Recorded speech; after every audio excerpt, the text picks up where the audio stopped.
दिल्ली के सीएम अरविंद केजरीवाल अब बुरी तरह से फंस चुके हैं। जोश जोश में केजरीवाल ने ऐसा कुछ कर दिया है कि अब आम आदमी पार्टी के लिए जवाब देना मुश्किल हो गया है और पुलिस की कार्रवाई से आम आदमी पार्टी की बेचैनी बढ़ गई है।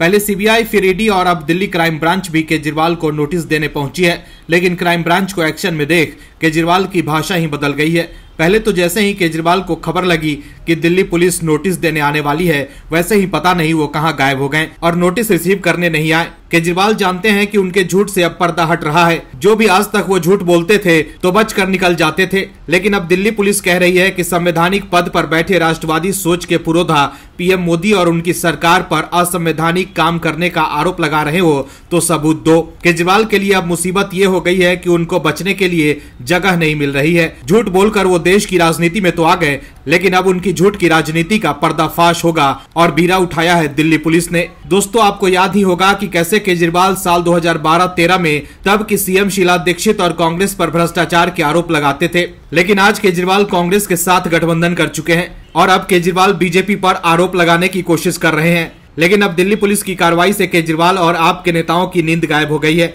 और केजरीवाल भी अब समझ गए हैं कि अब वो फंस गए हैं, इसलिए एक बार फिर बचने के लिए उन्होंने यू टर्न मार लिया है। क्या है खबर, बताते हैं आपको इस रिपोर्ट में। दरअसल दिल्ली पुलिस की क्राइम ब्रांच की टीम अरविंद केजरीवाल के आवास पहुंची थी, लेकिन केजरीवाल सामने नहीं आए। शुक्रवार देर शाम को भी एक नोटिस लेकर क्राइम ब्रांच की टीम सीएम के आवास पर पहुंची थी, लेकिन नोटिस किसी के द्वारा रिसीव नहीं करने की वजह से पुलिस रात में वहां से लौट आई थी। वहीं खबर के मुताबिक शनिवार को पुलिस को 5 घंटे तक इंतजार कराने के बाद दिल्ली सीएम का दफ्तर नोटिस लेने के लिए तैयार हुआ, लेकिन अब क्राइम ब्रांच के नोटिस से केजरीवाल बैकफुट पर आ गए हैं।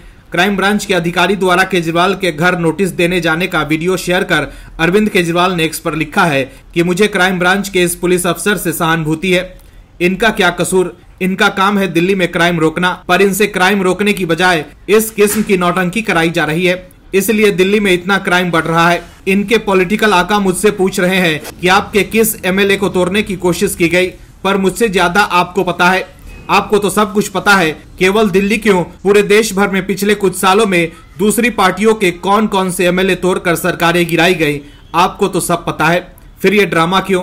तो देखा आपने कैसे फंसने के बाद यू टर्न लेते हुए केजरीवाल ने कहा है कि आपके किस एमएलए को तोड़ने की कोशिश की गई है, ये मुझसे ज्यादा तो आपको पता है। मतलब केजरीवाल खुद ही मान रहे हैं कि उनसे ज्यादा बीजेपी को मालूम है और केजरीवाल अब दूसरे राज्यों में गिरी सरकारों का उदाहरण दे रहे हैं, जबकि इससे पहले केजरीवाल ने आरोप लगाया था कि उनके एमएलए को बीजेपी ने 25-25 करोड़ रुपए का ऑफर दिया है। लेकिन अब जब क्राइम ब्रांच के अधिकारी सबूत मांग रहे हैं तो केजरीवाल बहानेबाजी कर रहे हैं। केजरीवाल कह रहे हैं कि क्राइम ब्रांच को क्राइम रोकने की बजाय नौटंकी करवाई जा रही है। ऐसे में केजरीवाल से सवाल है कि उन्होंने एमएलए तोड़ने और सरकार गिराने का आरोप जो बीजेपी पर लगाया था, क्या वो नौटंकी था? तभी तो उस मामले में वो पुलिस को सबूत नहीं दे रहे हैं और कह रहे हैं कि क्राइम ब्रांच से नौटंकी करवाई जा रही है। मतलब एक बार फिर आप अपने फायदे के लिए बीजेपी पर आरोप लगाकर भागने वाले थे, लेकिन इस बार केजरीवाल बुरे फंस गए हैं, क्योंकि अगर उन्होंने सबूत नहीं दिया और जांच में क्राइम ब्रांच को सहयोग नहीं किया तो कोर्ट का चाबुक चलना भी तय है।